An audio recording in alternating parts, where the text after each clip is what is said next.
बहुत समय पहले की बात है। सावलापुर नामक गांव में विशाल और उसकी पत्नी रिया रहती थीं। वे बहुत ही गरीब थे। उनके पास एक छोटा सा खेत था। उसी खेत में मेहनत करते थे। उस खेत में विशाल सब्जी उगाता था और उसे बाजार में ले जाकर बेच आता था। विशाल को अपने पत्नी और 2 बच्चों की जिम्मेदारी थी। सारा दिन मेहनत करने के बाद भी विशाल उतना पैसा भी नहीं कमा पाता था कि उसके परिवार को भर पेट खाना खिला सके। फिर एक दिन, हे भगवान, बस यही देखना बाकी रह गया था। रोहित मंजू में तुम्हें कितनी बार मना कर चुका हूं कि ठेला के ऊपर चढ़कर मत खेला करो। देखो क्या कर दिया तुम दोनों ने। तुम दोनों जरा इधर आओ। तुम दोनों को नहीं छोड़ूंगा। दोनों बच्चों ने ठेला के ऊपर कूद कूद कर ठेला को तोड़ दिया था। ये देखकर विशाल को बहुत गुस्सा आया। वह दोनों बच्चों को मारने के लिए आगे बढ़ता है। तभी उसकी पत्नी रिया रोक लेती है और उससे कहती है, अरे जी क्या कर रहे हो? बच्चे हैं। देख तेरे बच्चे ने क्या किया है। अब तुम ही बताओ कैसे ले जाऊंगा बाजार में सब्जियां। रोहित मंजू, चलो माफी मांगो पिताजी से। सच में तुम दोनों ने इस बार बहुत बड़ी गलती कर दी है। माफ कर दो पिताजी, जानबूझकर नहीं किया है। हाँ पिताजी, माफ कर दो, गलती हो गई। आगे से कभी नहीं ठेले पर चढ़ेंगे। अब कहाँ चढ़ोगे? ठेला बचा ही कहाँ है। बहुत ही पुराना ठेला था। किसी तरह काम चल रहा था। अब इसकी मरम्मत भी नहीं हो सकती। नया ठेला लेने के लिए मेरे पास इतने पैसे भी नहीं हैं। विशाल वहां से उदास होकर चला गया और घर के पीछे जाकर सब्जी तोड़ने लगता है। तभी रिया उसके पास खाना लेकर आती है और विशाल से कहती है, ए जी, धीरज रखिए। जब भी ऊपर वाला मुसीबत देता है तो उसका हल भी देता है। कुछ ना कुछ कर ही लेंगे। चलिए अब यह चिंता छोड़िए और खाना खा लीजिए। यहीं पर रख दो, मैं खा लूंगा। रिया वहां से चली जाती है। विशाल सारी सब्जियां तोड़कर जमीन पर रख देता है और हाथ मुंह धो लेता है। जैसे ही खाने की तरफ बढ़ता है, वहां एक बूढ़ी अम्मा आ जाती है और विशाल से कहती है, बेटा मुझे कुछ खाने के लिए दे दो। बहुत दिन से कुछ खाया नहीं है। भगवान तेरा भला करेगा। भगवान क्या भला करेगा? वह तो मेरे ऊपर ही मुसीबत खड़ा कर दिया। लेकिन मैं तुम्हें भूखा नहीं जाने दूंगा। यह लो, खा लो। वह बूढ़ी अम्मा को खाना दे देता है। बूढ़ी अम्मा खुशी खुशी खाना खा लेती हैं और विशाल से कहती है, बेटा तुम और तुम्हारी घरवाली बहुत ही अच्छी है। मैं जब भी तेरे दरवाजे में आई हूं, भूखी कभी भी वापस नहीं गई हूं। भगवान तेरा जरूर सुनेगा। क्या अम्मा मेरा तो नहीं सुन रहा है? विशाल अपने सारी परेशानी बूढ़ी अम्मा को बता देती है। विशाल की बात सुनकर बूढ़ी अम्मा मुस्कुराती हैं और वहां से चली जाती है और कुछ देर बाद वह वापस आती है। उसके हाथ में एक बड़ी सी टोकरी थी। वह टोकरी उसे देकर कहती है, बेटा यह ले और इसे सब्जी रखकर बेचना।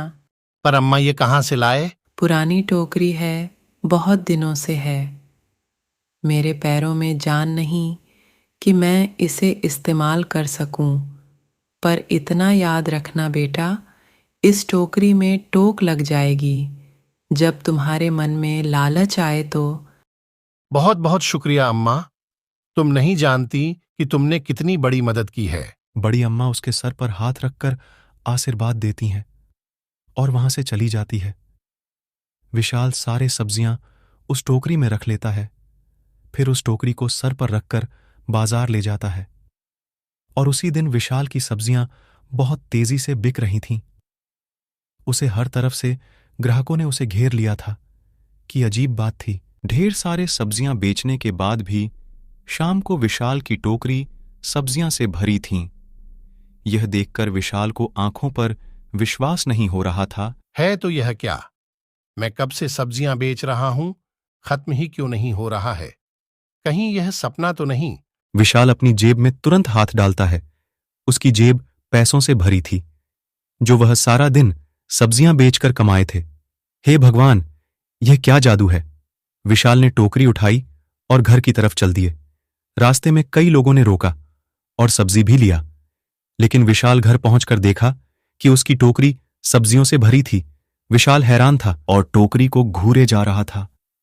तभी उसकी पत्नी रिया आ गई और सब्जियों की टोकरी को देखकर बोले, अरे क्या आज एक भी सब्जी नहीं बिका? टोकरी वैसे की वैसे ही है जैसे सुबह को लेकर गए थे। नहीं रिया, आज तो पूरी दिन ग्राहक आ रहे थे। आश्चर्य की बात है कि अभी भी यह टोकरी भरी हुई है। मैं यही तो देख रहा हूं इतनी देर से। यह कैसे हो सकता है? जी आपका तबीयत तो ठीक है ना? रिया, मैं सच कह रहा हूं। यदि तुमको यकीन नहीं हो रहा है तो यह देखो, इतनी सारे पैसे सब्जी बेचकर कमाए हैं मैंने। विशाल अपनी जेब से पैसे निकालकर रिया को देता है। तब जाकर रिया को विशाल की बात पर भरोसा होता है।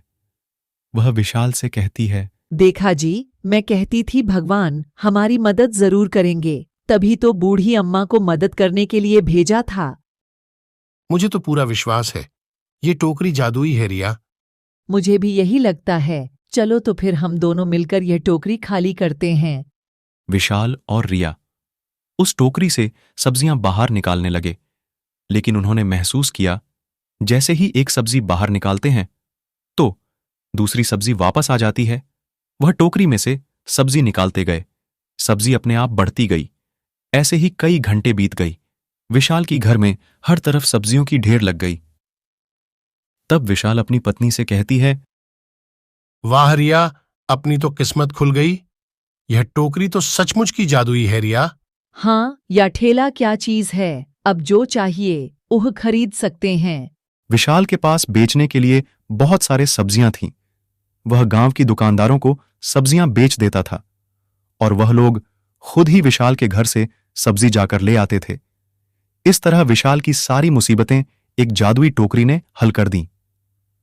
विशाल और रिया हर रोज मिलकर सब्जियां निकालते और उसे बाजार में बेच देते थे। इस तरह विशाल देखते ही देखते बहुत अमीर हो गया। उसने सब्जियां उगाना भी छोड़ दिया और एक बड़े से घर में अपने परिवार के साथ रहने लगे। फिर एक दिन रिया, मैं एक बात सोच रहा था। हाँ बोलिए ना। अगर इस टोकरी में कभी सब्जियां खत्म नहीं होती हैं तो दूसरी भी सामान खत्म नहीं होगा। रिया विशाल की इशारा समझ गई थी। उसने तुरंत सोने का हार जादुई टोकरी में डाल दिया और कुछ देर बाद रिया अपनी हार को उठाने के लिए उस जादुई टोकरी के पास पहुंची तो देखकर चौंक गई। अरे अरे, ये क्या हुआ? सुनिए, इधर जल्दी आइए। विशाल तुरंत जाकर टोकरी में देखता है। वह पूरी तरह से खाली थी। टोकरी में न सोने का हर था, न कोई सब्जियां थीं। विशाल और रिया को कुछ समझ में नहीं आ रहा था। उन्होंने पास राखी हुए गाजर को उसे जादुई टोकरी में डाल दिया। वह गाजर उस टोकरी में से गायब हो गया। विशाल ने अपना सर पकड़ लिया। अब उसे बूढ़ी अम्मा की कुछ बातें याद आ रही थीं। विशाल समझ गया था उसे उसकी लालच की सजा मिली है। वह टोकरी अभी भी जादुई थी, लेकिन उसकी जादू विशाल को अमीर नहीं बल्कि वापस गरीब बनाने के लिए था। इस कहानी से यह शिक्षा मिलती है, सुनो बच्चों, इसलिए कहा गया है कि लालच नहीं करनी चाहिए। जितना है उतने में ही खुश रहना चाहिए।